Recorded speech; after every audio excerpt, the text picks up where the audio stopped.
E é com essa mesma alegria, e é com esse mesmo entusiasmo que somente a Igreja Habitar tem, que eu já quero estar chamando hoje, né, este grande preletor aí, o diácono Joey, que aceitou o convite e se colocou também na posição, né, como dispenseiro de Deus, a vir trazer uma palavra nas nossas vidas. Então vamos dar uma salva de palmas a Jesus pela vida do diácono Joey, lá da Igreja Nova Aliança, Casa de Oração Nova Aliança, em nome de Jesus.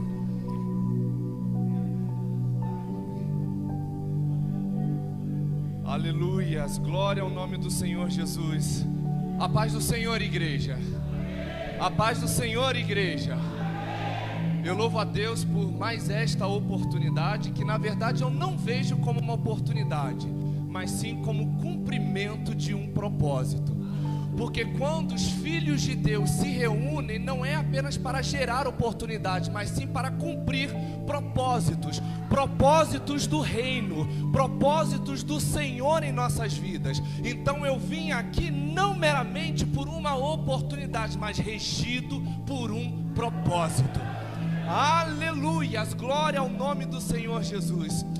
Se puder, pode tirar o fundo, por gentileza. Obrigado, muito obrigado. Que Deus seja louvado em todo tempo. Eu quero agradecer ao pastor Leandro, a todos os pastores, pastor Aguinaldo, pela receptividade. Agradecer ao Marcelo pela companhia de todo dia. Hoje o Marcelo recebeu uma nova unção. Hoje ele é ungido a um homem clássico, né, pelo pastor Aguinaldo. Se vocês não sabem o mistério, fiquem em oração. É um homem clássico, um homem que tem uma vasta experiência na vida. Amém? Eu quero agradecer de verdade a toda a receptividade que eu tive aqui.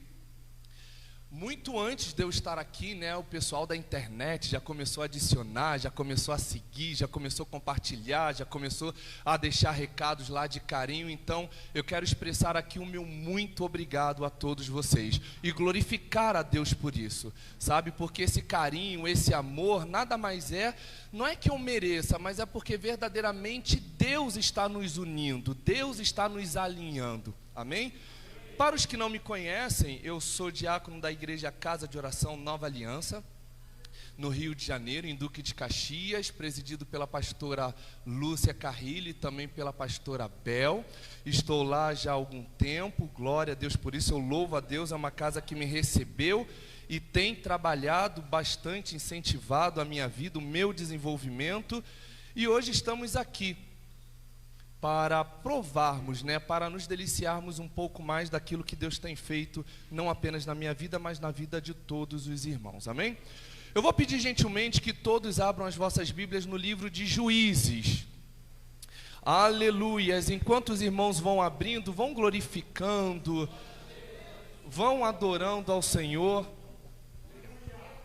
Aleluias, vão glorificando, adorando o Senhor. Muito obrigado pelo Senhor ter me dado o privilégio, não de vir aqui ouvir o Joey, mas ouvir a Tua palavra. Muito obrigado pelos louvores ministrados. Vai glorificando, porque motivo para glorificar não nos falta.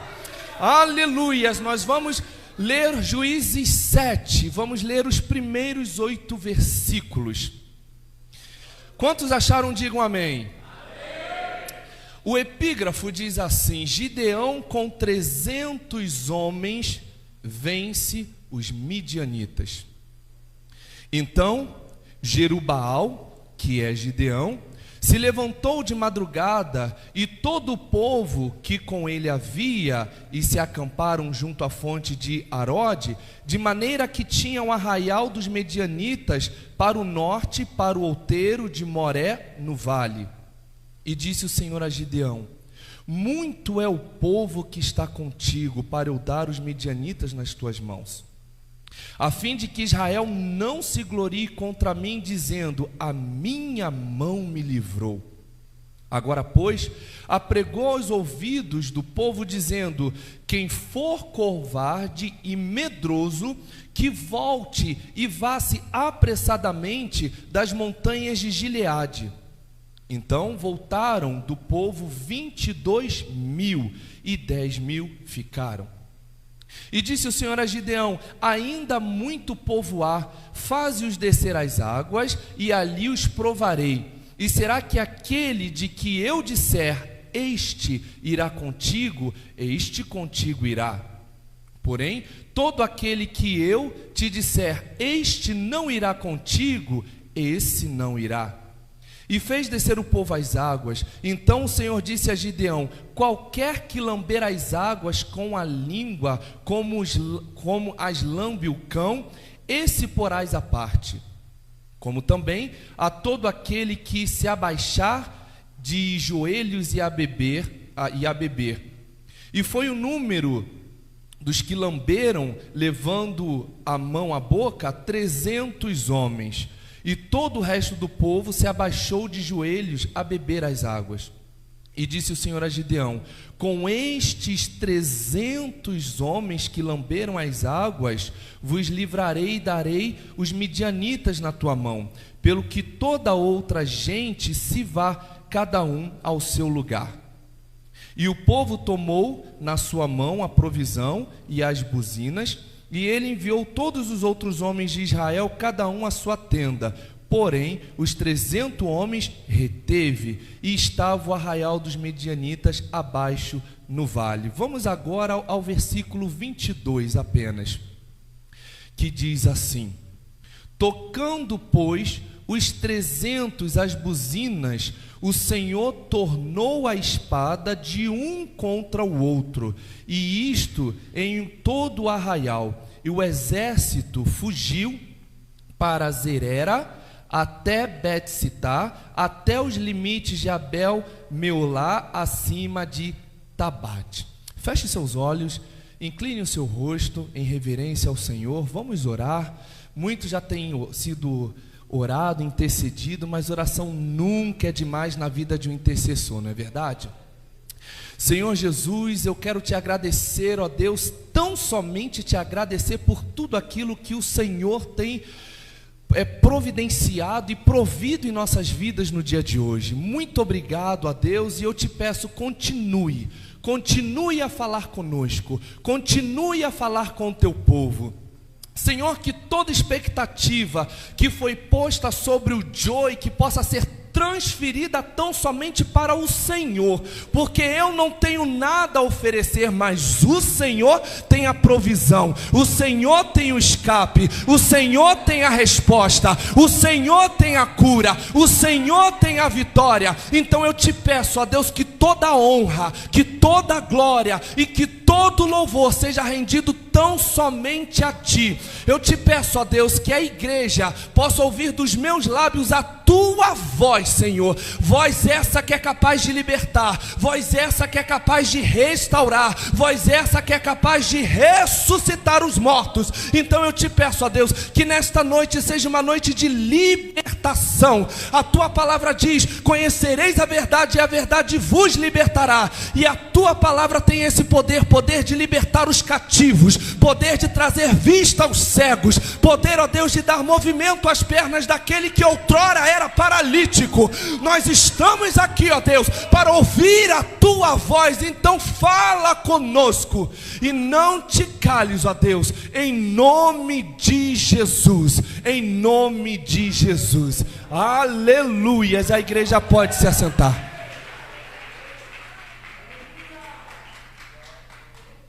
Aleluias. Meus irmãos, o texto que nós lemos, como vocês bem viram, ele está localizado no livro de Juízes. Para quem já tenha tido a oportunidade de ler o livro de Juízes, é um livro muito peculiar. É um livro que do começo ao fim, ele retrata a limitação do povo de Israel em se manterem em fidelidade ao Deus que os tirou do Egito.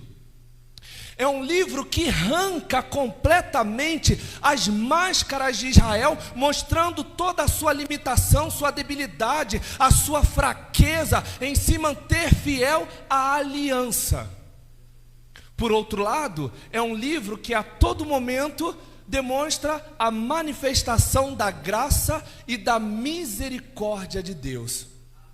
E talvez alguns de vocês possam pensar, mas Joey, a graça, ela não foi manifesta tão somente através da segunda aliança? Não. A graça, ela foi compreendida de uma maneira melhor através da segunda aliança. Mas a graça, ela sempre existiu. A misericórdia do Senhor, ela sempre existiu. Por quê? Porque a graça e a misericórdia fazem parte dos atributos de Deus. E o nosso Deus, ele é imutável. Ele não muda. Ele é o mesmo ontem, hoje e para todo sempre. A graça, aleluia, do Senhor Jesus, do nosso Deus, ela é a mesma desde o jardim do Éden. Vocês devem se lembrar que Adão e Eva pecaram e Deus, em sua soberania, poderia tê-los exterminado, mas Deus preferiu manifestar a sua graça e a sua misericórdia, já sacrificando um animal para cobrir o pecado deles dois, já apontando para o sacrifício da cruz. Nós vemos a manifestação da graça de Deus em 2 Reis 5, quando Deus abençoa e cura Naamã, que era um general sírio que tampouco cria em Deus. Mas Deus manifestou a sua graça e a sua misericórdia. Nós vemos a manifestação da graça de Deus através de Ruth, não é mesmo? A moabita, que chegou a entrar na genealogia de Jesus. Tudo isso movido pela graça, tudo isso movido pela misericórdia, que são atributos de Deus que não mudam. Aleluia! Desde a antiguidade, a graça e a misericórdia sempre existiu. Engana-se quem pensa que a graça só foi manifesta na segunda aliança. Não, por quê? Porque a graça faz parte dos atributos de Deus, e o nosso Deus, ele não muda. O que eu quero dizer com isso? Aquilo que agradava ao Senhor antes, agrada hoje e vai agradar sempre. Aquilo que o Senhor via como fidelidade antes, ele vê hoje e verá sempre. Por outro lado, aquilo que o Senhor considerava adultério, ele considera adultério hoje e vai considerar sempre. Aquilo que o Senhor considerava mentira antes, ele considera mentira hoje e vai considerar sempre. Por quê? O nosso Deus é imutável e a sua vontade não muda. É a mesma ontem, hoje e sempre. Aleluias! Aleluias! Aleluias! Certa vez uma pessoa me perguntou: Joey, você fala tanto sobre a graça e a misericórdia, você poderia me descrever um pouco sobre a graça e a misericórdia de uma maneira muito direta, muito fácil de ser entendida, e espero eu que os irmãos também compreendam? Eu dei o exemplo da matemática.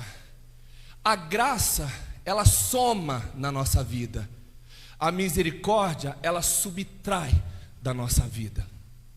E a pessoa perguntou: como assim? Não entendi.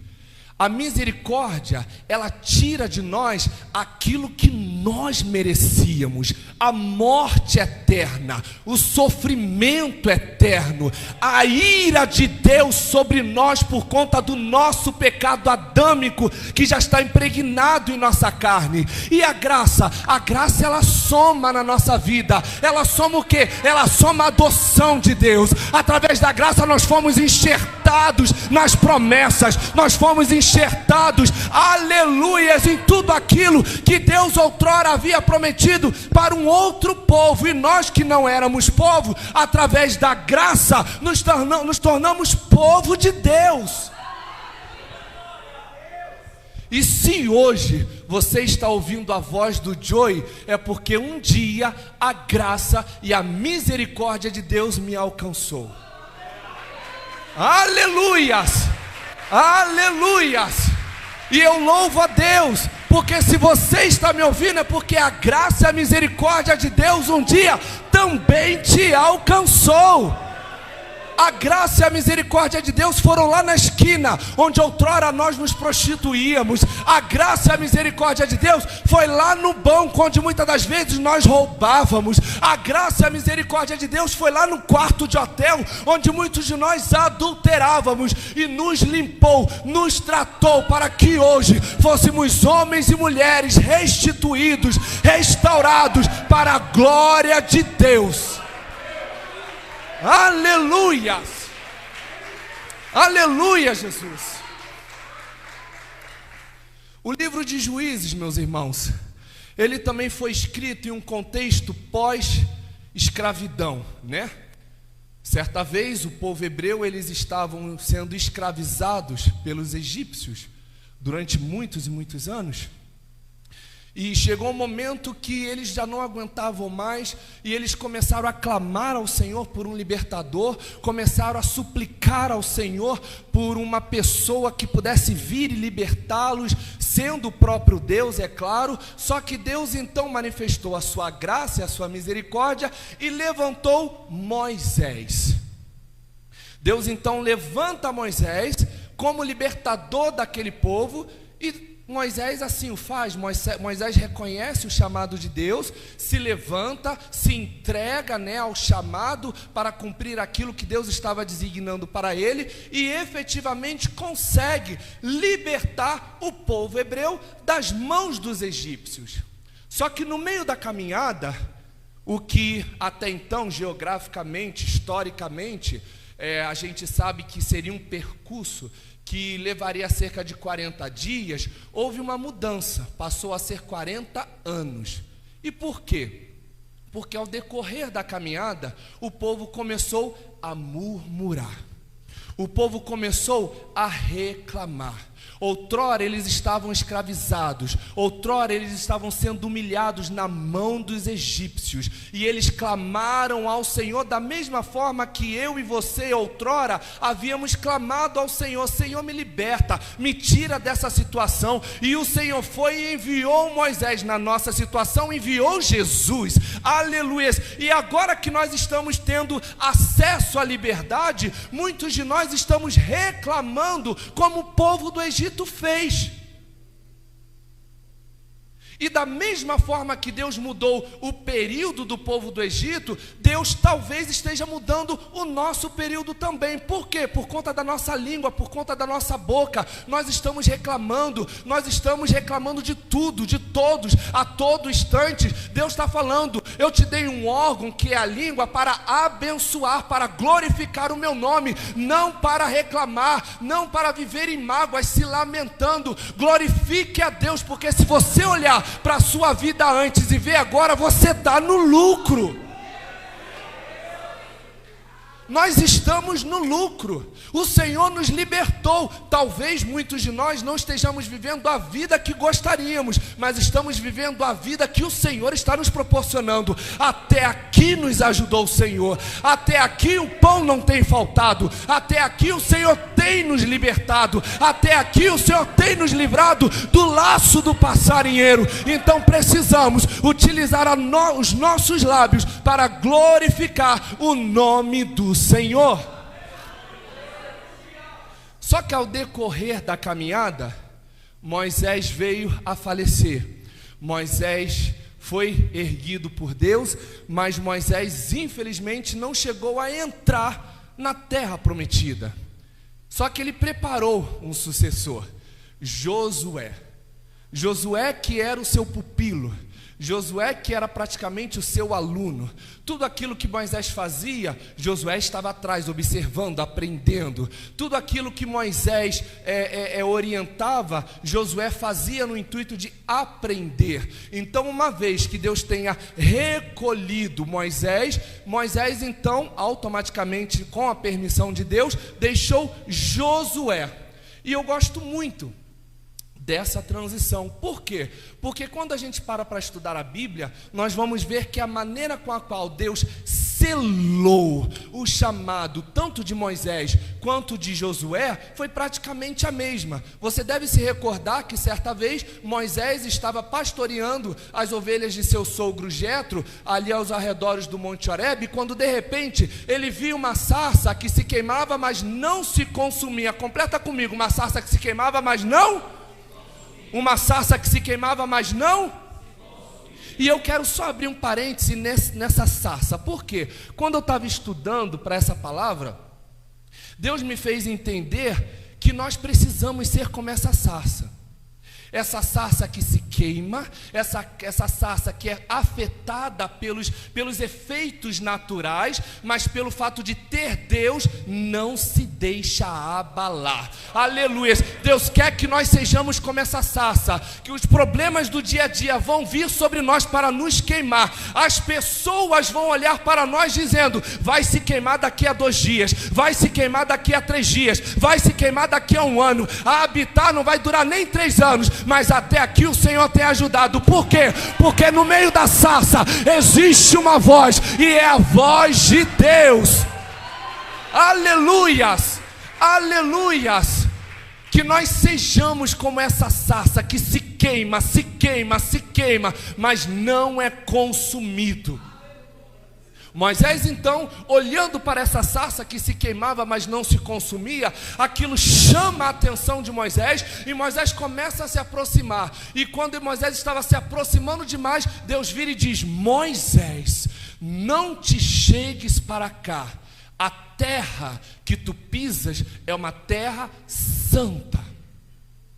Anos e anos depois, já tendo sucedido Moisés na liderança do povo hebreu a caminho de Canaã, Josué estava prestes a se consagrar efetivamente como um grande líder. Ele estava prestes a adentrar por Jericó. Josué estava completamente tenso, nervoso. Josué estava com a sua mente completamente perturbada. E de repente ele se depara com a imagem de um homem. E ele pergunta: és tu um dos nossos ou dos nossos inimigos? E o homem responde: eu vim como príncipe do exército do Senhor. Aleluias. E Josué, reconhecendo a soberania daquela presença, ele se ajoelhou e falou: o que diz o meu Senhor a teu servo?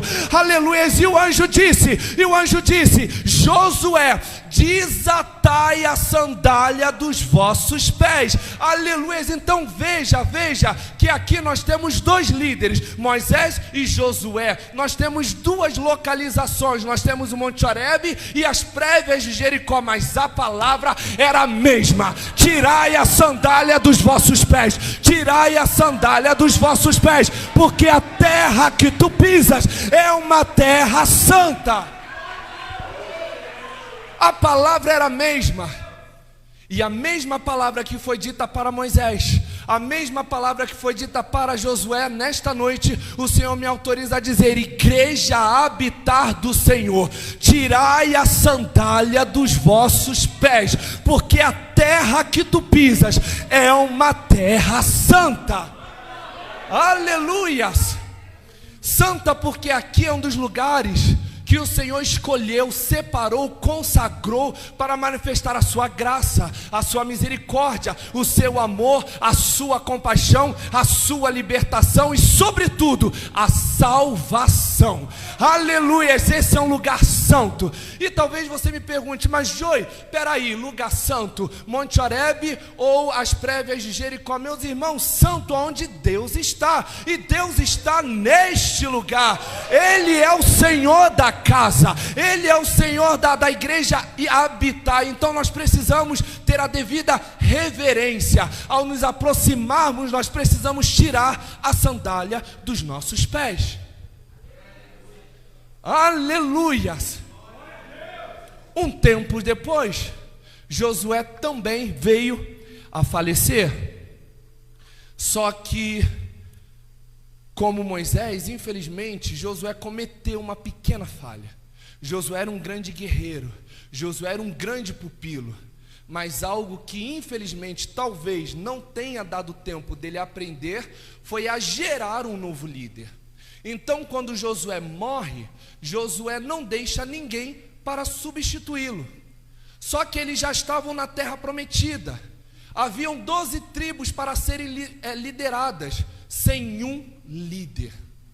Então, com isso, o povo começou a se perder. Não é à toa que Em todo o livro de Juízes, durante vários capítulos, nós vamos ver que o autor diz: e o povo de Israel tornou. Se diz tornou é porque já havia feito antes, ou seja, tornou a fazer aquilo que era mal aos olhos de Deus. E por quê? Porque esse povo que entrou na terra prometida, na verdade não era o mesmo povo que saiu do Egito. Esse povo ele foi renovado. Então esse povo ele não teve uma experiência com Deus. Ele ouvia Deus do falar, mas não de se relacionar. E por isso, inclusive, justifica o fato deles pecarem tanto. Talvez você se pergunte: Senhor, por que eu não consigo me manter em retidão? Senhor, por que eu não consigo me manter em fidelidade? Deus está falando: porque falta relacionamento. Você me conhece daquilo que A e B falam, mas você não se relaciona comigo. Está chegando a hora de se relacionar.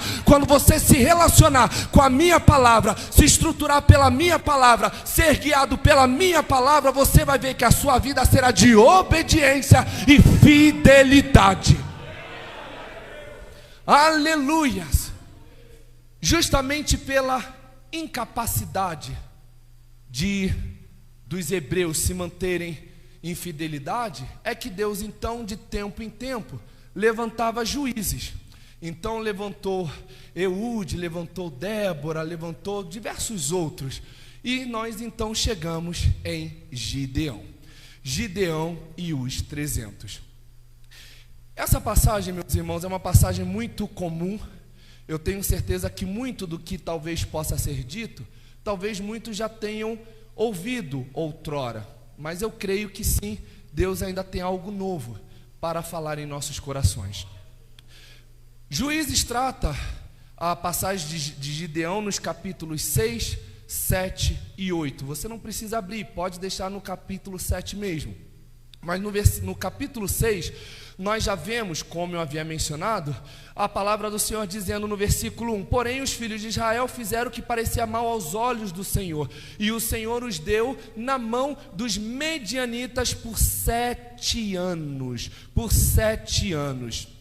E prevalecendo a mão dos medianitas sobre Israel, fizeram os filhos de Israel para si, por causa dos medianitas, as covas que estão nos montes e as cavernas e as fortificações. Ou seja, mais uma vez, o povo hebreu, eles estavam se corrompendo, eles estavam adulterando. E quando nós olhamos para a palavra e lemos adultério a nível nação, isso significa idolatria. Então significa que o povo estava idolatrando quem? A Baal, aquele Deus que era considerado o Deus da fertilidade. Então justamente pelo povo estar se corrompendo, estar idolatrando outros deuses, Deus então permite que os medianitas pudessem pesar a mão sobre eles, e assim se fez por 7 anos. E os hebreus eles ficaram tão desesperados, eles ficaram tão transtornados com toda essa opressão, que eles subiram aos montes e fizeram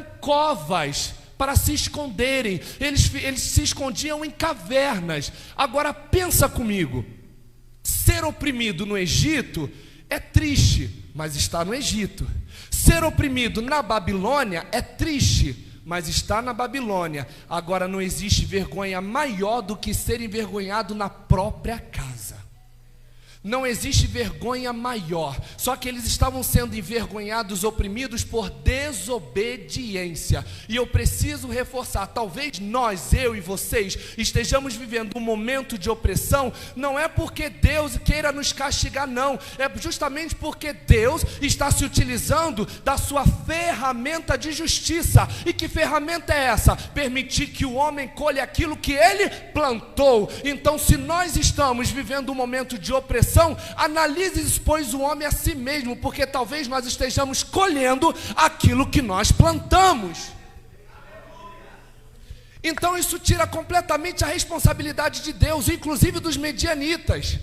E a responsabilidade passa a ser do próprio povo, o povo hebreu, o povo de Israel, que estava adulterando, que estava se corrompendo, ou seja, estavam colhendo aquilo que plantaram. Deus está falando para nós intercessores, muito cuidado com aquilo que nós estamos plantando, porque a lei da semeadura, ela não falha. Se existe algo que Deus se utiliza para manifestar a sua justiça, as pessoas pensam, Deus ele é vingativo. Não, Deus ele não é vingativo, ele simplesmente permite que o homem colha os frutos do seu erro. Quanto mais o homem se afasta de Deus, ele mais vai errar, e quanto mais ele errar, mais ele vai ter consequências. Quantos estão compreendendo essa palavra? Aleluias, glória a Deus. Então aqui a gente já vê a opressão dos medianitas sobre os filhos de Israel por conta da desobediência. Até que certa vez, no versículo 12 do capítulo 6, o anjo do Senhor aparece para Gideão e diz: então o anjo do Senhor lhe apareceu e disse: o Senhor é contigo, varão valoroso. Gideão aqui, ele estava malhando trigo no lagar. E talvez você diga, lá veio o Joey falar que lagar não é lugar de malhar trigo. E realmente não é lugar de malhar trigo, né? Como muitos de vocês já devem saber, por já terem visto essas ministrações milhares de vezes, o lugar de malhar trigo é na eira. O que é a eira? A eira era um ambiente ao céu aberto, era como se fosse uma piscina muito rasa, que eles colocavam o trigo ali, batiam, e depois se utilizavam do próprio vento, para que o vento separasse a palha do trigo. Só que por conta da opressão dos medianitas, Gideão pensou, eu não posso malhar trigo no lagar. Por quê? Porque senão os medianitas vão vir e vão tomar o meu sustento. Então eu preciso malhar em um outro lugar.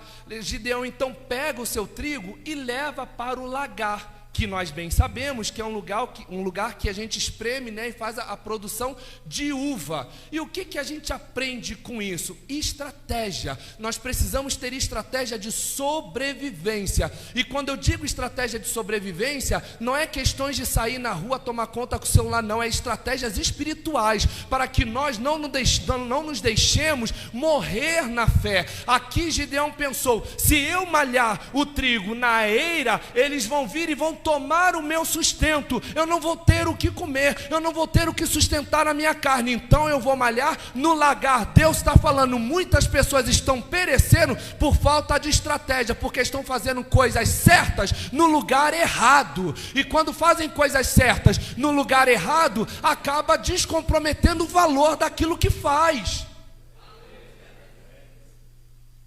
Completamente descomprometem, invalidam aquilo que estão fazendo. Por quê? Porque estão fazendo no lugar errado, e quando fazem, são vítimas. Vem o inimigo e dá uma banda, vem o inimigo e usurpa tudo aquilo que a pessoa tem plantado, tem investido e tem tratado. Quantos estão compreendendo o que eu estou dizendo? Aleluia. Então o anjo do Senhor apareceu e disse: o Senhor é contigo, varão valoroso. E eu acho isso muito interessante, porque o povo de Israel, o povo hebreu, eles estavam todos na mesma situação, mas o Senhor aparece e fala apenas para Gideão: o Senhor é contigo. Ele não fala, o Senhor é com o teu povo, o Senhor é com a nação. Não, ele fala, o Senhor é contigo. Aqui eu consigo entender, conjecturando para que você entenda melhor, o Senhor falando, não importa o cenário que você está vivendo, eu sou contigo. Não importa o que está acontecendo ao seu redor, eu sou contigo. Não importa se os integrantes de ministério estão se corrompendo ou não, mantenha-se em fidelidade, porque eu sou contigo. Aleluias, aleluias. Daí então Gideão tem uma conversa com o anjo, né? Resumindo para que você entenda melhor, Gideão tem uma conversa com o anjo, ele compreende um pouco melhor o chamado, e ele faz algo que é lindo. Gideão faz uma oferta ao Senhor. Depois de receber a promessa, depois de entender o que ele estava sendo chamado para fazer, Gideão diz: se realmente és da parte do Senhor, fique aqui, que eu vou preparar um alimento. E assim Gideão fez. Gideão foi lá, preparou, e o Senhor recebeu. O que está faltando em nós é justamente a questão da oferta financeira, não de vida. Muitas pessoas estão deixando de ofertar a sua vida para a obra, a sua vida para Deus, estão sendo negligentes com a obra, podem, mas não fazem, estão disponíveis, mas não querem. Deus está falando que está faltando na sua vida é oferta financeira não, oferta de vida. Aleluia! Oferta de vida. Assim como o próprio Deus ofertou a vida do seu Filho por amor a todos nós. Se nós estamos aqui hoje, é porque um dia Deus nos amou de tal maneira que deu a vida, ofertou a vida do seu próprio Filho para que todos aqueles que nele crê não pereçam, mas tenham a vida eterna. Aleluias! Gideão então compreende o seu chamado, Gideão oferta ao Senhor, e de repente Gideão tem uma crise, o que é super normal, né? Com todos nós. Gideão, por um momento, ele se deixa levar pelo medo, e ele faz prova de Deus, e ele fala: Senhor, se realmente o Senhor vai dar os medianitas nas minhas mãos, permita-me, conjecturando para que vocês entendam melhor, permita-me fazer prova de ti. Eu vou colocar um velo de lã na eira, e eu gostaria que só o velo de lã fosse tomado pelo orvalho, e que tudo ao redor estivesse seco. E assim Deus fez. Na madrugada, Gideão levantou, foi até a eira, e a eira estava totalmente seca, e o velo de lã estava totalmente umedecido a ponto de preencher uma taça. Não satisfeito, Gideão falou: Senhor, não acendas contra mim a tua ira, mas permita-me fazer mais uma vez uma prova de ti. Eu queria que a partir de agora a eira estivesse úmida, mas o velo de lã estivesse seco. E assim Deus fez, confirmando, comprovando o seu chamado, a sua missão, confirmando que Ele era Deus na vida de Gideão. O que está faltando na vida de muitos intercessores, o que está faltando na vida de muitos cristãos, é ter essa sensibilidade de pedir a confirmação ao Senhor. Sente no coração: eu estou sentindo, eu vou fazer. E se esquece que o coração é algo enganoso, como o próprio Provérbios diz. O coração, ele te engana, ele faz você achar que o certo é errado, que o errado é certo. Por isso nós precisamos ter uma sensibilidade espiritual de pedirmos a confirmação de Deus. Precisamos ter sinais. Os sinais, eles falam muito. Deus, ele fala muito através dos sinais. Lembra que certa vez Sansão foi justamente pego por não ter se atentado aos sinais. Dalila dizendo: Sansão, qual o teu segredo, meu amor? Sansão, me conta o teu segredo. Sansão ia e inventava, algo para Dalila. Dalila então entregava na mão dos filisteus. Só que nada dava certo. Daqui a pouco Dalila via: Sansão, qual é o teu segredo? Me conta o teu segredo. Isso por 3 ou 4 vezes, se não me engano, perdão se me falha a memória. Até que um dia Sansão, sem se dar conta dos sinais que Dalila já estava dando, se entrega completamente. Só que ele não se entregou apenas para Dalila, se entregou na mão dos filisteus. Deus está falando: se atente aos sinais. Muitos de nós estamos perecendo porque não estamos nos dando conta dos sinais. Muitos líderes estão pecando com os seus liderados, muitos liderados estão pecando contra os seus líderes por falta de sinais. Muitos esposos estão pecando contra suas esposas ou vice-versa por conta de sinais. Nós precisamos estar atentos aos sinais. Joey, mas o sinal de repente não vai mascarar uma falta de fé? Não, o próprio Senhor Deus diz: fazei prova de mim. E foi isso que Gideão fez prova de Deus. Se foi tu que me chamaste, eu te peço em graça e misericórdia, me dê um sinal. Não é que eu esteja duvidando, mas eu preciso de uma confirmação. É algo tão sério, é algo tão grandioso, que eu preciso ter certeza que à minha frente o Senhor irá. Só que as pessoas não têm mais essa preocupação, né? Sentem no coração e vai fazendo de qualquer maneira, vai fazendo ao Deus dará. E daqui a pouco se dão conta que não era Deus, mas sim a emoção do coração. Não é verdade? Aleluias. Deixa eu ver aqui, amém. Então nós entramos agora justamente no texto que nós lemos. Gideão então entende o seu chamado e convoca algumas pessoas, algumas tribos para poder ajudar. E quando o Senhor viu que já estava tudo preparado, Deus falou: Gideão, existem muitas pessoas, tem muita gente, a gente precisa separar, a gente precisa dividir.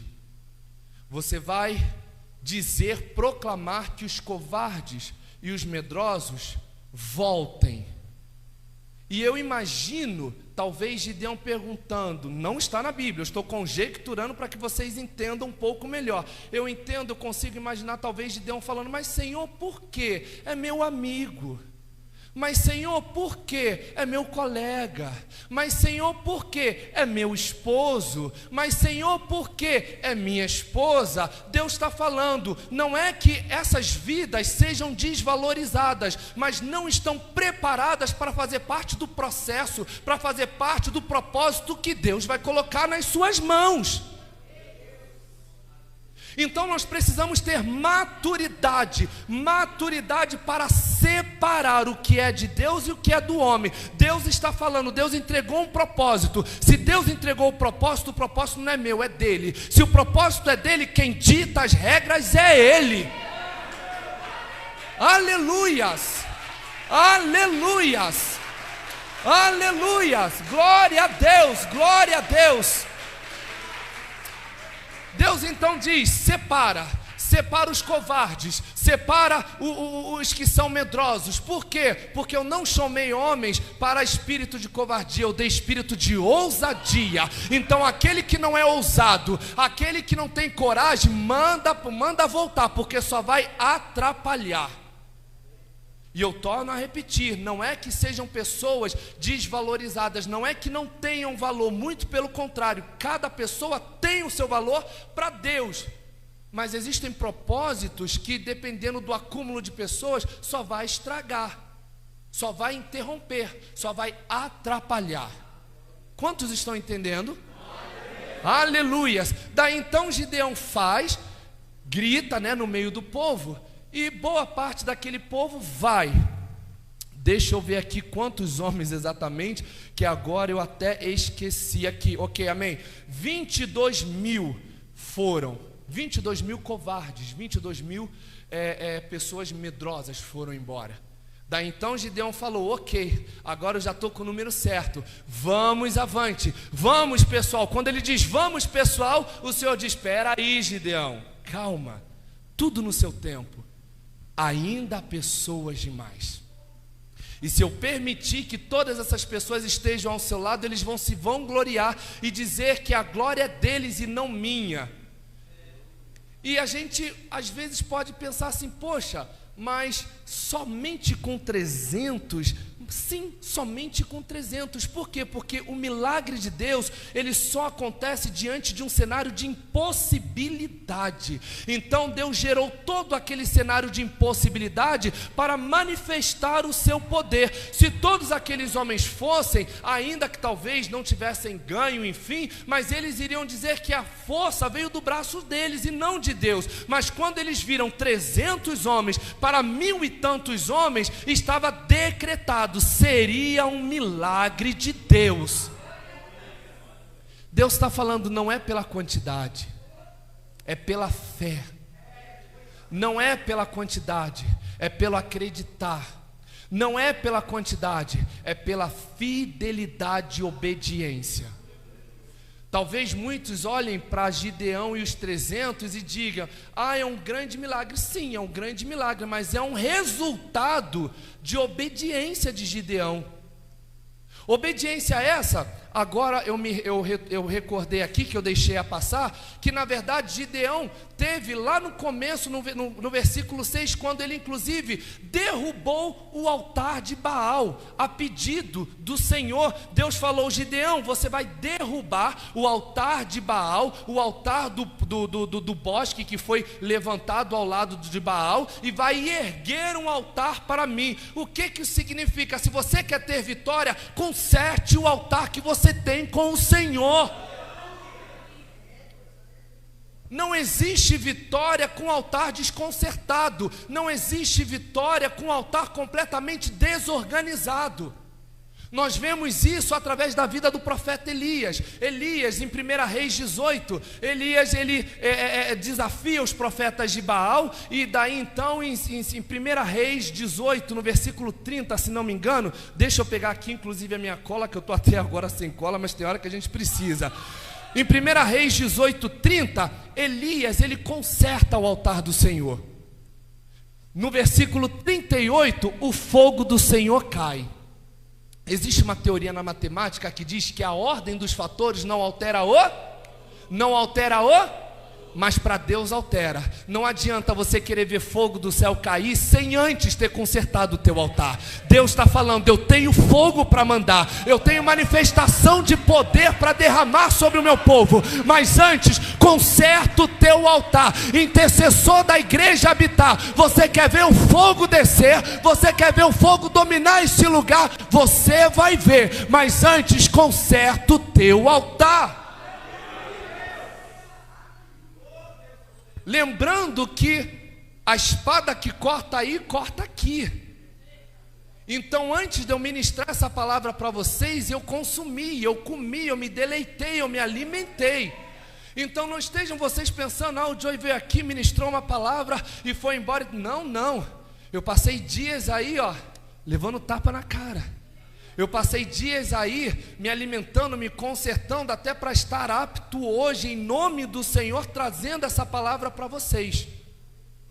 Então Deus aqui, reforçando o que eu disse ainda há pouco, Deus está dizendo: conserta o teu altar, porque a vitória só vem depois que o altar estiver reparado.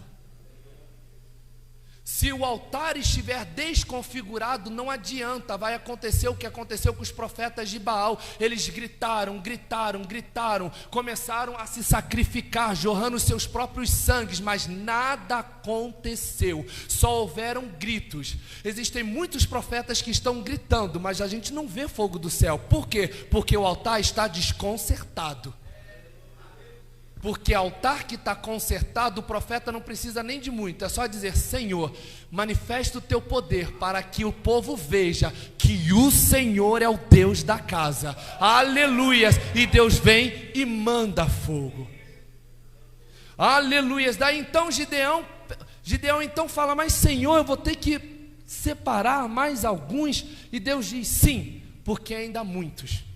Gideão então recebe as orientações do Senhor, leva todos esses soldados até a beira de um rio e começa a observar. E as orientações do Senhor foi que aqueles que, simplesmente chegassem como cachorro, lambesse a água, esses seriam separados para um lado.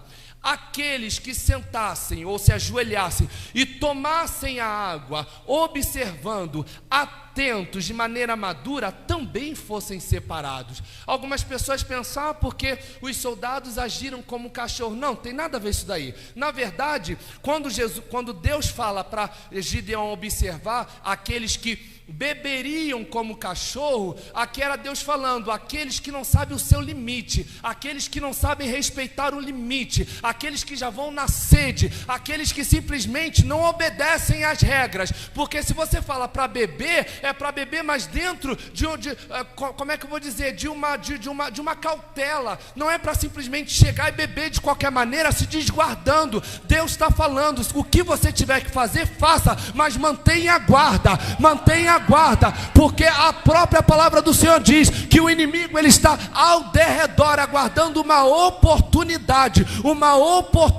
Deus está falando: está com sede? Para beber água, mas bebe atento. Está com fome? Come, mas come atento, porque o inimigo está ao derredor, esperando uma oportunidade. E aqueles que beberam lambendo é aqueles que têm muita sede.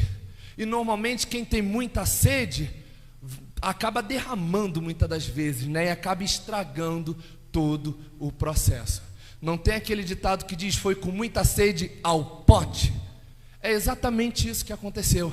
Deus falou: se eles vão com tanta sede ao pote, na hora de chegar lá, Gideão não sabia ainda o que aconteceria, mas na hora de chegar lá, de tocar a buzina, de jogar os cântaros, quebrar os cântaros, eles vão querer ir para a guerra.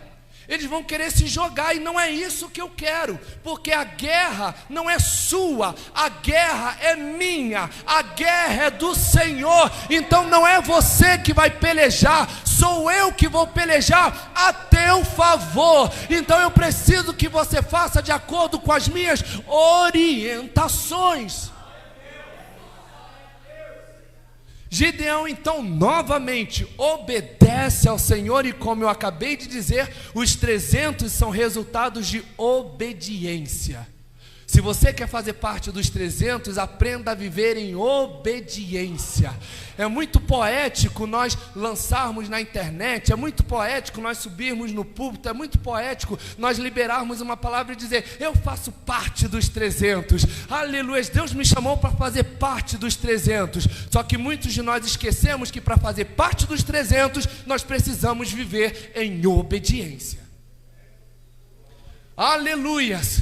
Daí então Gideão separa mais esse grupo, manda o restante embora e fica apenas com os 300.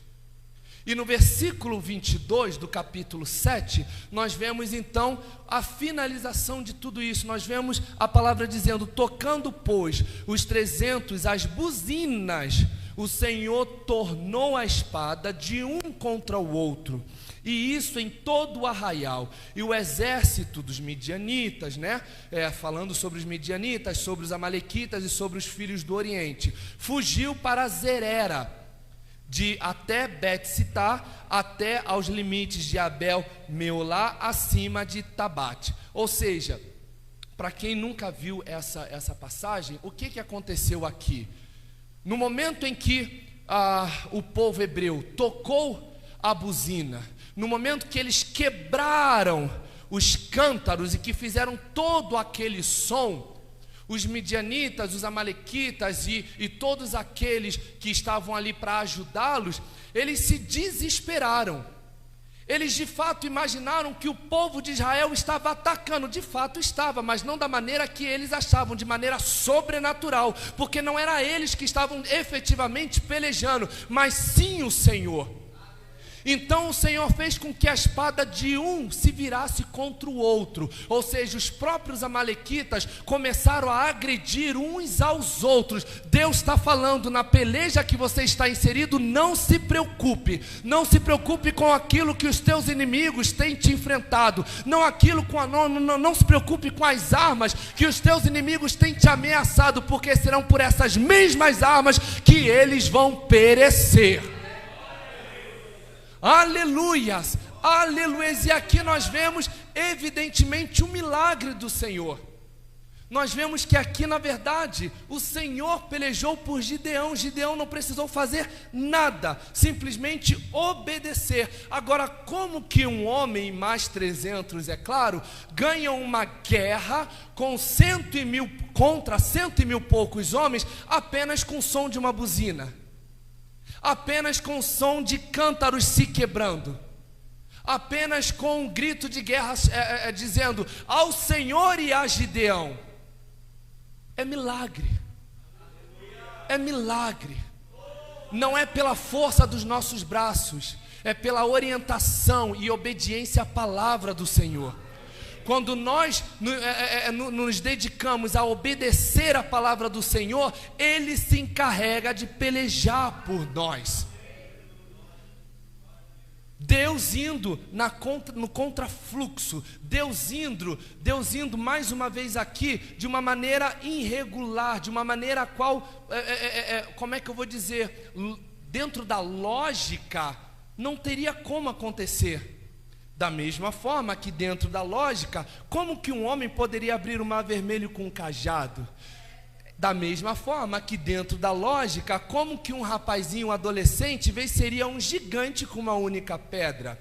Como que dentro da lógica, um homem leproso seria curado tomando 7 mergulhos?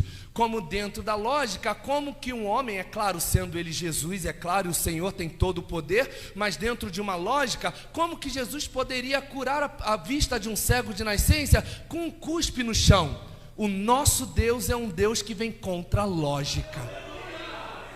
Ele vem contra a lógica. Ele vem justamente combatendo o que você acha que vai ser. Deus está falando, não vai ser dessa forma. Esteja atento aos sinais. Esteja atento aos sinais. Você acha que vai ser com uma quantidade de pessoas? Deus está falando, não, divide, separa, porque tem muita gente. Aí depois, quando você acha que já está tudo preparado, Deus fala, não, agora conserta o teu altar. Conserta o teu altar para que o fogo possa se manifestar. Aleluia, Gideão e os 300.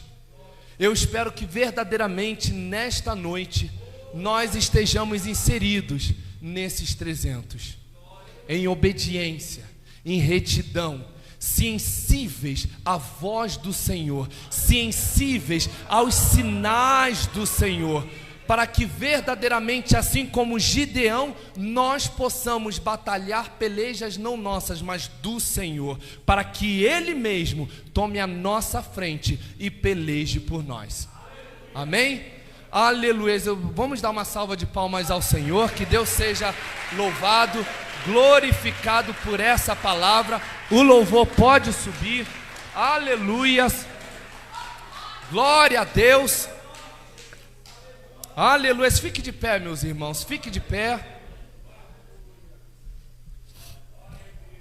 Antes do louvor começar, vire para o seu irmão. Eu não sou muito de falar vira, mas vira para o seu irmão e fala, meu irmão, não luta com espada não, luta com obediência. Não luta com espada não, lute com fidelidade. Não luta com espada não, luta com humildade. Não luta com espada não, luta com perdão. Não luta com espada não, luta com gratidão. Aleluia, não luta com espada não, porque com espada a glória será nossa. Mas se for em fidelidade, aleluia, se for em retidão, a glória será do Senhor. O Senhor da igreja habita. Aleluia.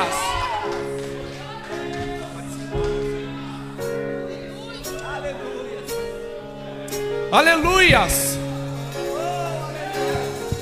aleluias. Assim que eu luto minhas guerras,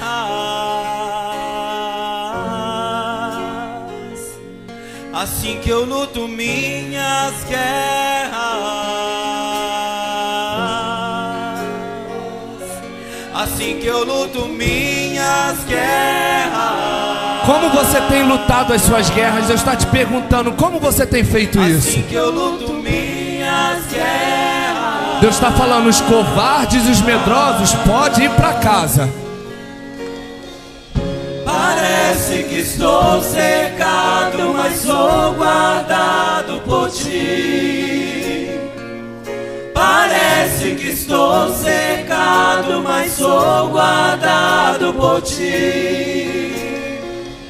Parece que estou cercado, mas sou guardado por ti. Parece que estou cercado, mas sou guardado por ti. Assim que eu luto minhas guerras. Deus quer saber como você tem lutado as suas guerras. Como você tem lutado as suas guerras. Aleluia. Assim que eu luto minhas guerras. Lute em obediência, lute em retidão, lute em fidelidade ao assim Senhor. Que eu luto minhas guerras.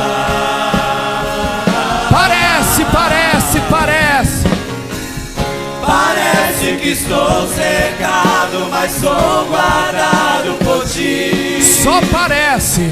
Parece que estou cercado, mas sou guardado por ti. Parece que estou cercado, mas sou guardado por ti. Parece que estou cercado, mas sou guardado por ti. Assim que eu luto minhas guerras. Aleluias, aleluias. Assim que eu luto minhas guerras. Assim que eu luto. Assim que eu luto minhas guerras. Assim que eu luto minhas guerras. Acalma, calma. Certa vez, como eu falei, houve um menino chamado Davi. Davi, ninguém dava nada por ele, nem mesmo a família, nem mesmo o rei. Certa vez Davi falou: eu consigo matar aquele gigante, porque outrora, quando ninguém via, eu lutei contra o urso e contra o leão. Aqui Davi estava falando: eu já fui o intercessor, porque eu lutei contra urso, eu lutei contra leão e ninguém viu, ninguém viu. Mas eu tenho certeza que eu consigo matar. Daí então o rei disse: ok, então pegue então a minha armadura e vista a minha armadura. Aí Davi pegou aquela armadura pesada, grande, que nós já sabemos essa história de cós salto alto, e não deu certo, ficou pesado. Por quê? Porque não era a armadura que Davi costumava lutar. A armadura de Davi não era o escudo, não era o capacete, era uma pedrinha. Só que o que motivava, o que impulsionava aquela pedrinha era fé, era retidão, era fidelidade, era confiança em Deus. Deus está falando: quando você se utilizar daquilo que você tem nas mãos, confiando em mim, você vai ver gigantes, gigantes, gigantes, gigantes, gigantes, gigantes, gigantes, gigantes, gigantes caindo diante de ti. Aleluia. Assim que eu luto minhas guerras. Assim que eu luto minhas guerras. Assim que eu luto minhas guerras. Parece. Parece que estou cercado, mas sou guardado por ti. Parece que estou cercado, mas sou guardado por ti. Só parece. Parece que estou cercado, mas sou guardado por ti. Parece que sou cercado, mas sou guardado por ti. Aí vem Moisés. Moisés livra, como eu já bem dito aqui, o povo do Egito. Quando estão a caminho, eles começam a ver o povo vindo atrás, o povo do Egito vindo atrás. Eles se desesperaram, assim como eu, assim como você se desespera.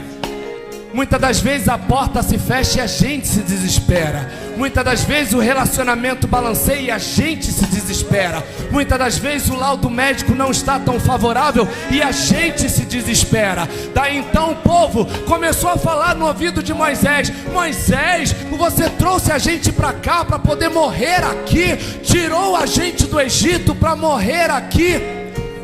Só que Moisés, que possui uma ligação com Deus, ele vai buscar direcionamento. Deus está falando: aprendam a buscar direcionamento. E ele orando a Deus, o Senhor disse: Moisés, o que tem nas mãos? Ou seja, a solução já estava nas mãos de Moisés. Eu não sei o que você veio procurar aqui hoje, mas Deus está falando: eu já entreguei nas tuas mãos. Moisés olhava para aquele cajado e via como um cajado, mas pelos olhos da fé aquilo era um divisor de águas. Aquilo era um divisor de águas. Deus está falando, o divisor de águas eu já entreguei nas suas mãos. Agora basta você ter a sensibilidade e manuseá-lo com o poder da fé, com o poder da fé, com o poder da fé. Assim, assim, assim. Assim que eu luto minhas guerras.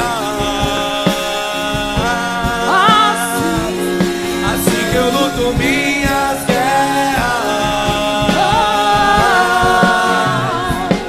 Assim que eu luto minhas guerras. Aleluias! Assim que eu luto. Assim que eu luto minhas guerras. A última, para terminar, a última, eu prometo, eu vou terminar agora, pastor Leandro, eu vou terminar. Deus estava levando Josué, e agora Josué tinha que adentrar em Jericó.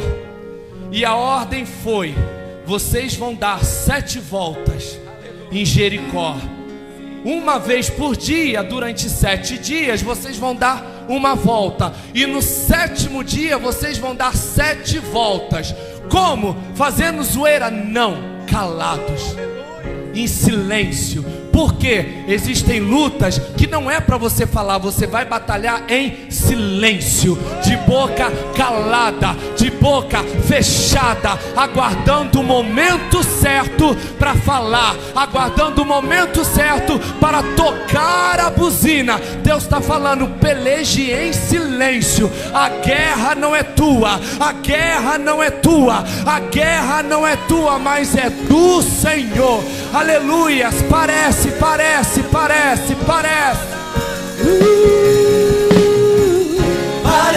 que estou cercado, mas sou guardado por ti. Só parece. Parece que estou cercado, mas sou guardado por ti. Parece que estou cercado, mas sou guardado por ti. Parece que estou cercado, mas sou guardado por ti. E agora eu quero fazer um convite a você. A você que durante esses 40 minutos, não sei quanto tempo que eu levei, você que compreendeu essa mensagem, você que entendeu, você que se alimentou dessa mensagem, eu quero te fazer um convite. E que convite é esse? Que você tenha as suas vitórias ganhas, que você tenha vitória em todas as suas batalhas. Mas para que você tenha vitória, é necessário reparar o teu altar. E Deus hoje está te dando a oportunidade de reparar o teu altar. Eu não estou aqui para te acusar, eu não estou aqui para te apontar. O texto da Santa Ceia, ele diz: analise o homem a si mesmo. Eu não tenho direito de te acusar, de te apontar, mas você sabe aonde você tem que se consertar. Aqui nós temos diversos intercessores ao seu dispor, anjos do Senhor ao dispor da igreja, ao seu dispor. Então você que queira hoje se reconciliar, você que hoje queira consertar o seu altar, para voltar a ter vitórias nas suas pelejas, sinta-se à vontade. Venha, o convite está aberto. Saia do seu lugar e venha aqui reparar o seu altar. Venha aqui reparar o seu altar. Não é vergonha, não é vergonha, não é vergonha. É para a glória dele, é para a glória dele, é para a glória dele. A glória dele, a glória dele, a glória dele, a glória dele, a glória dele.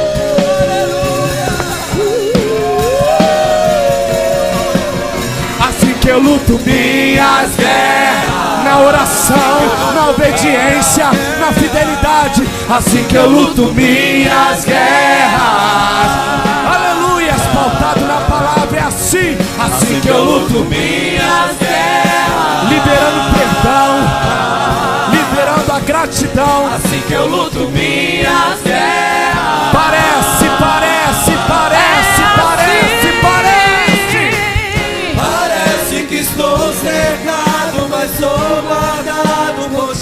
totalmente guardado, porque Ele te cobrirá com tuas asas. Aleluias. Parece que estou cegado, mas sou guardado por ti. Estamos guardados.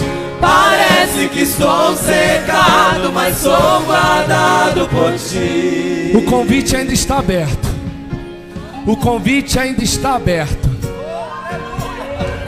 Se você se dispôs a sair da sua casa, vir de Uber, metrô, BRT, carro, eu não sei como você veio, mas Deus está falando: eu já tinha um encontro marcado com você, assim como eu marquei um encontro com Moisés no Monte Horebe, assim como eu marquei um encontro com Josué às prévias de Jericó, eu marquei um encontro contigo hoje, para que você conserte o teu altar. Então venha, venha, venha. Não deixe a vergonha te limitar, não deixe o medo te limitar. Faça como Gideão, peça ousadia para romper em fé. Aleluias. Estenda suas mãos para cá, vamos orar por esses dois irmãos. Senhor Jesus, eu quero te agradecer, ó Deus. Te agradecer, Senhor. Te agradecer pela tua palavra ter sido manifesta. A tua palavra diz: conhecereis a verdade e a verdade vos libertará. E hoje a verdade mais uma vez chegou para essas duas vidas. Senhor, em nome de Jesus, que esse passo que cada um deles deram hoje sejam honrados pelo teu santo nome. Senhor, não se deixe envergonhar.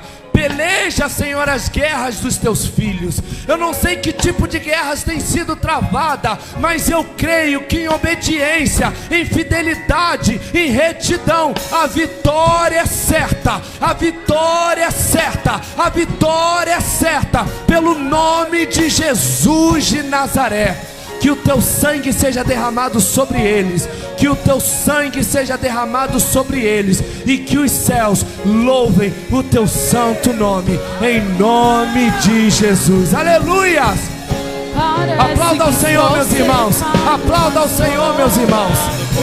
Aplauda ao Senhor, meus irmãos. Aplauda glorificando. Aplauda glorificando. Aplauda dizendo glória ao Pai, glória ao Filho, glória ao Espírito Santo de Deus. Aleluia. Parece que estou cegado, mas sou guardado por ti. Estou cegado, mas sou guardado por ti. Assim que eu luto minhas guerras, é assim. Assim que eu luto minhas guerras, assim que eu luto minhas guerras. É assim que nós lutamos com a palavra do Senhor, com a palavra do Senhor. Aleluias, aleluias. Glória a Deus, aleluias. Vamos dar uma salva de palmas para Jesus pela vida do diácono que o Senhor usou tremendamente. Estamos felizes como pastor da igreja Habitar. Eu digo em nome do corpo pastoral, estamos felizes. Estamos agradecidos que você se colocou à disposição do Senhor e vir aqui e trazer essa palavra à igreja Habitar. Que a sua palavra possa trazer resultados, que a sua palavra possa florescer, que a sua palavra possa frutificar no meio da igreja. Eu agradeço no nome da intercessão e no nome do corpo pastoral. Está aqui uma lembrancinha para você.